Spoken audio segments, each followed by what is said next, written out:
is the 50th speech in our forum, Taipei Discussion and Learning. So since 2 years ago, now we have the 50th speech. A reason more to celebrate, of course, after the speech. And today's speaker is F.A. Levent. He's a student at Jiaoda University, the PhD program at the Department of Applied Arts. He's going to do a speech entitled Stereotyping Gender. I think it's very interesting because as we are foreigners living abroad in a country with most of the people belong to a different, how to say, race or culture, yeah. Both. And there are always some talks, questions about how do foreigners mix with the culture and with the local people. So this is the topic that F.A. is researching lately. Okay, F.A. now. Hello. First of all, I'll start by making a little introduction of what exactly it is I'm doing and how I've come to know about what I'm going to talk about. I'm an anthropologist, and as Alex introduced, I'm based at the Jiaoda National Jiaodong University. And the department I'm in is called Institute of Applied Arts. So what I'm doing basically is I'm combining the study, fieldwork study, like classical anthropological study as in sort of participant observation of collectives and societies of people, with a study of visual culture and representations of the people that I'm studying, or the way they reflect on these visual representations. So basically, essentially, at the core of my study lies the question of, there is a way in which Western expatriates who live in Taiwan, whom I'm conducting my ethnography amongst. Basically, what ethnography is: participant observation, individual interviews, then you turn them into some sort of like, you turn them into transcripts and you find common patterns among them, and those patterns you go and study and you compare it to some theoretical framework. So what I'm doing essentially is I'm collecting the fieldwork, and then I'm looking at, well, the question of the fieldwork is, how do Western expatriates who live in Taiwan, both men and women, see the way in Asians, specifically Taiwanese in the case of the fieldwork, how they express their gender identity and their sexuality. Then I take this fieldwork and I compare it to a certain already existing language of visual culture. It's Western visual culture I'm looking at. For instance, into Hollywood movies that explore the theme of cross-cultural romance, advertising, both in Taiwan and in abroad, that includes themes of Asian identity, Asian sexuality, and especially visual culture aspects where two of these cultures come together in a context that implies romance or sexuality. Now, the research is not complete yet, so what I'll be saying, what I'll be talking about is going to be, it's just going to be my starting point, and I'm certain it will change a great deal over the 2 years I'm supposed to write and finish it. So at the core of it lies the, I suppose, okay, I'll start from like why I've decided that this would make an interesting research subject. First of all, I've been living here for 4 years, and most of my discussions with people who live here as well, especially Western expatriates, when you ask them about life in Taiwan in general, or when you ask them about what they feel like other Western expatriates are living in Taiwan, the question of sexuality is almost like one of the first things that come up. I mean, it's like at even the most sort of elementary level of familiarity with the person that you're speaking, they will say, okay, the food, then they will say this and that, and about 15 minutes of conversation, I can guarantee you it's going to be about, you know, something about Taiwanese men looking gay, or it's going to be about Taiwanese women being hyper feminine, and then it's going to go into territories which I'd rather not get into right now. So I've noticed that sexuality plays a very core element in the experience of Western expatriates living in Taiwan. So I decided, you know, as a collective, if all these people are saying such similar things, there must be a root to this. There must be a place where this kind of ideology of considering, for instance, Asian men to be looking, you know, unmasculine, or considering Asian women to be looking hyper-feminine. What we're dealing with basically is an entire society is completely feminized. The women are super feminine and the men are kind of feminine. So I think there must be some sort of an explanation as to why in Western imagination Asia has always been associated with femininity. And since I'm in a department that calls itself well, okay, to a certain extent I had to look into visual culture because my supervisor said, listen, you're in the arts department, you can't just do fieldwork, you have to look into visual culture. So I was like, yeah, fair enough. And so I started looking into visual culture, and some very interesting patterns started to emerge. And one of them was that actually this discourse of generally feminizing Asia is based in a very, very outdated Hollywood discourse. I have recently written an article, for instance, for an online magazine. The article was rejected on the basis that, well, they first censored it, and then they said, are you okay with the censoring? And I just refused it. Because the thing is, I made it quite clear that Western expatriates who are living here right now, their idea of what Asian sexuality consists of is based on a 1930s movie. In that particular article, I compared this stereotype to the specific movie called Mask of the Fu Manchu. Mask of the Fu Manchu, if anyone has ever heard of it, is a movie starring Boris Karloff, the original actor who did Frankenstein. And Boris Karloff is a Fu Manchu himself. And the story is, you've got this American detective, you know, like muscular and all that, super masculine and everything. And he has to acquire, they are both sort of trying to acquire this artifact, the sword of Genghis Khan, which is an extremely phallic object itself. And both Fu Manchu and this detective person are after this sword. And there's a very interesting scene in that movie, well, two scenes that are back to back, in which Fu Manchu captures this American detective. And first he interrogates him, sort of on a conversational basis, and then he takes him away to be tortured, and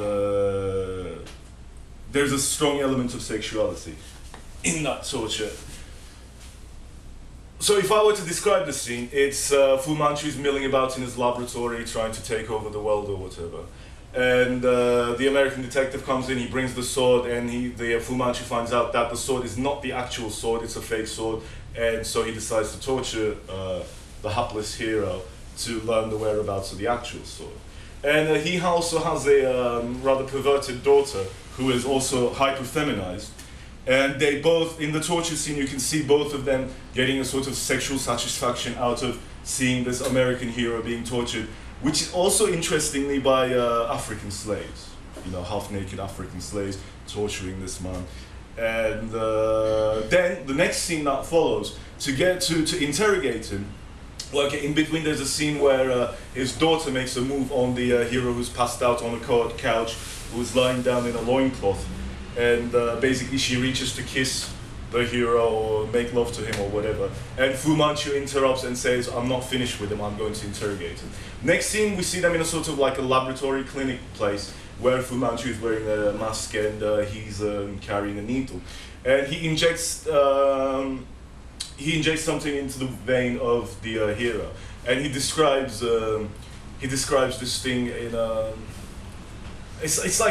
it's like a typical sort of mambo-jumbo explanation of what is inside that needle. The herbs of the 5 spices, the blood of the dragons, my blood itself, this is going to turn you into my slave, sort of thing. So, we see sort of ideas about how this movie describes Asian sexuality to be. And one of the core aspects of what this makes out of what Asian sexuality to be, aside from the obvious effeminization of Fu Manchu and the Asian male, through him the Asian male itself, and his kinky daughter who's hyper-feminized as well. We also see the implication that sexuality for these Asian villains is something that is done artificially. Unlike our idea, well, allegedly our idea of like natural sexuality, sexuality that develops over mutual attraction over time between a man and a woman, we have a sexuality that's developing between a man and a man, which involves somebody being strapped down in loincloths in a clinic and being injected some kind of Chinese voodoo into his body. So the suggestion here is that Asian sexuality is artificial compared to Western sexuality. And which is funny enough, because during my fieldwork, an overwhelming amount of people that I've had interviews who behavior I have observed, whether in nightclubs or in classes or whatever, there is a very common theme of referring back to this artificiality. For instance, when I spoke to one Western girl who was living here, and she was talking, this is exactly the word she used, Asian mating rituals, which is exactly on my field actually, that sort of thing, and it's a bit weird.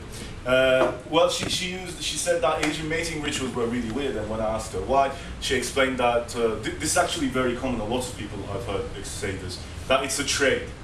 One person gives something, and the other one gives something else, and then the two of these things are supposed to be of equal value to each other, and then you have a relationship. It's a contractual perception of what sexuality and a relationship consists of. And when we use the contractual in the Western imagination, it is also associated with artificiality. The problem here is that there's two problems. One of them is that the idea of trade in a different culture might not be associated with artificiality. It might be, you know, a gift exchange system where it's not the sort of typical commercial exchange that we are accustomed to in Western society. Or what they consider to be artificial in a relationship might be entirely different from what the people I've been interviewing consider artificial to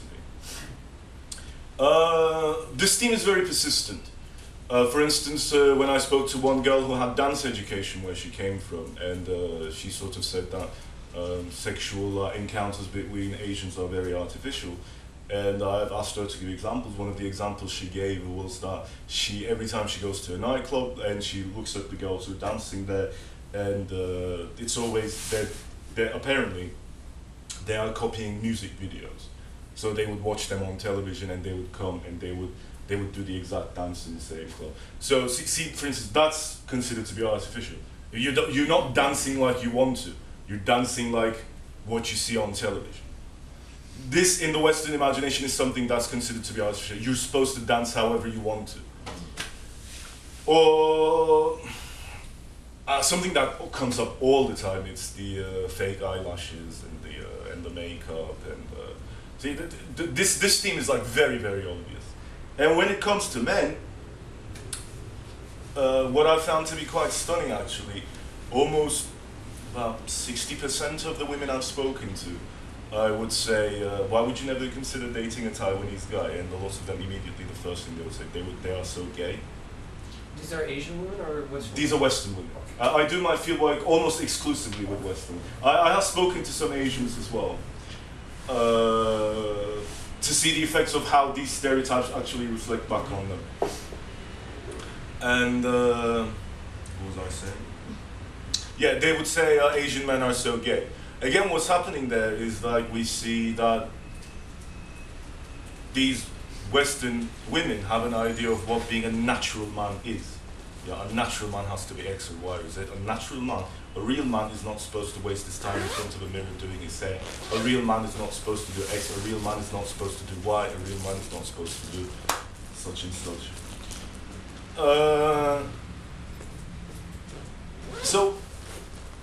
And recently I've been reading Foucault, which has helped me to put it in at least it's a temporary context that I'm still thinking about, but I'm not completely done with associating it with this.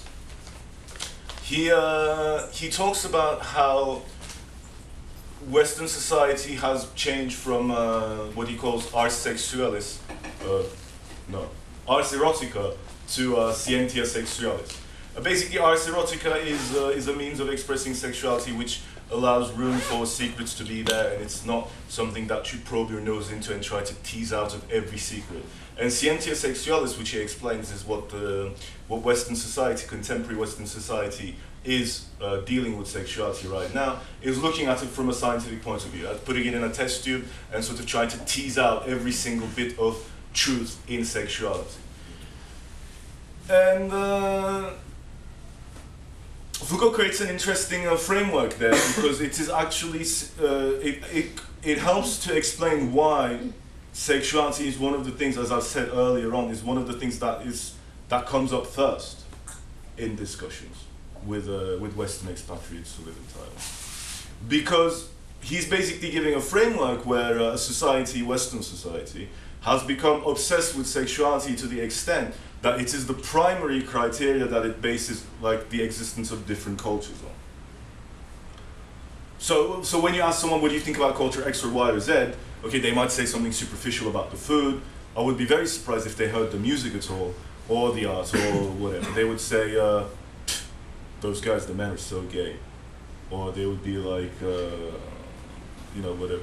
I mean, okay, for example, as an example, I'm Turkish. And one of the reasons I was drawn to this research is that I come from a society that has been stereotyped for its sexuality to a great extent. Especially, for instance, when it comes to the question of wearing the veil. See, it creates an element of mystery that Occidental thinking just simply does not wish to allow. You know, there will be no mysteries about sexuality. We will reveal everything.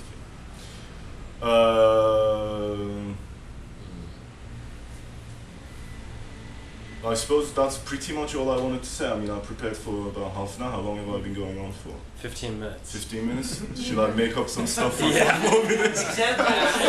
Examples. Yeah, more examples. I suppose I could come up with stuff. Well, I mean, I could discuss, I suppose, the relationship with Foucault. I can expand on that a bit more.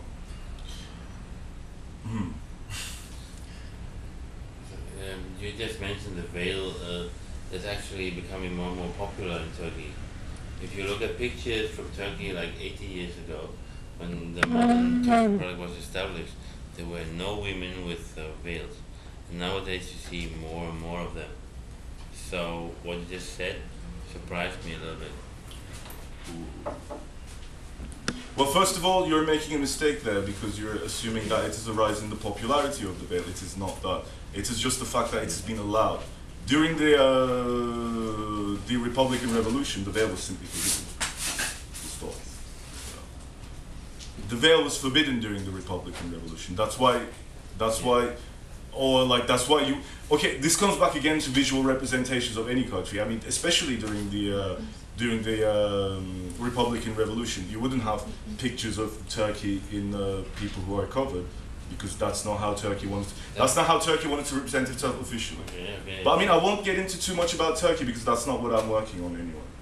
Right. Do you want to try to talk about about Foucault a little bit, or do you want to just go straight into questions? I could talk a bit more about Foucault, I suppose. Okay. Yeah, I have a more specific question. Please. You said that Foucault gives you a framework that you can start viewing this problem. Yes. But I didn't quite see, apart from Foucault basically making this distinction between sexuality as a scientific analytical thing that became prevalent in Western civilization. How do you explain the content of representations that Westerners see? Because it doesn't explain the actual content. Is that like specific to our culture as a Western culture? And if it is, why is it so? Well, it explains two things. I mean, the first thing that it explains is the why. I mean, why are the Western expatriates who are living in Taiwan so obsessed about the sexuality of Taiwanese people? Why can't they just let it be? I mean, why do they have to always like theorize about it and find some sort of an explanation about it? Because these people actually, the people I've spoken to, they have put a tremendous amount of time into organizing this in a sort of DIY analytical skeleton construct. Of course, I mean, when you start poking through it, it starts to shake a bit. And then they go, well, you know, I rarely confront them, but sometimes I say, you know, like if you say Asian men are gay, that's both really homophobic and that's quite racist as well. So then they stop and say, that's not racist, sorry. That's fine, whatever. And they would sort of confront what they just said, and you know, they've obviously they've thought it through, but they have not been able to step outside of that framework. Right. So for one thing, like what Foucault talks about is quite useful in explaining why is there this obsession. And the second thing, it kind of explains the content to the extent that when he, for instance, compares ars erotica with scientia sexualis, ars erotica is, Foucault doesn't go very much into detail about what he considers ars erotica to be. There's like a big, well, maybe in the second and third volumes of History of Sexuality, which I've not read yet. But he talks about ars erotica as a way of expressing sexuality which is acquired through almost like an occult means. You know, like a master and pupil. And I suppose later in the second volume he talks about ancient Greeks and how they had this sort of like platonic love relationship between the master and the pupil and that sort of thing. And he talks about how Western society first came to distance itself from a kind of sexuality that hides itself in the dark. And Foucault does not do this, but what I find very interesting, so okay, I'm jumping here. How Western society became obsessed with getting everything outside of the dark as far as sexuality is concerned. So he kind of explains the content in the sense that, you know, these people, well, the people actually have done field work with it at least, they are trying to tease a secret out of Asian sexuality. They are trying to understand. I mean, no matter how many sexual encounters they have with Asian people here, or no matter how hard they think about it, they still always find themselves to be incapable of coming with an explanation as to how they express it, or what is Asian gender, you know.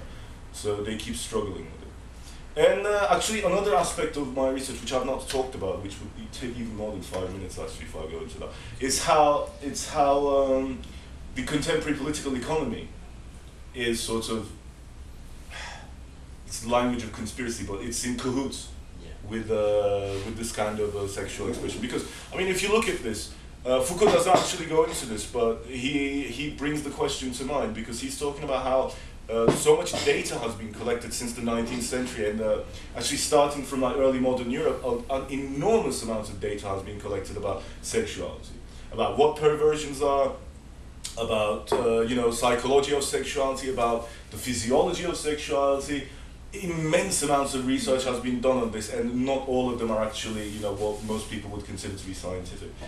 So, and if you stop and think, I mean, I'm not sure if Foucault had thought about it, but in the contemporary political economy, especially actually after his death particularly, we are living actually in a society where this data is being put to use on a day-to-day basis. This is what marketing is, you know.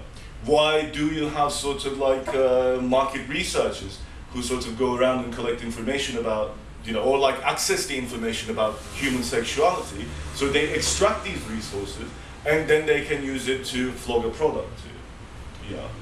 Like, what is it that's going to sell this deodorant that we have just created? You know, appeal to somebody's sexual fantasy about being, I don't know, mysterious, or, you know. Have you heard that men between 18 and 35 are very interested in being mysterious because they are convinced that that is going to make them sexually appealing?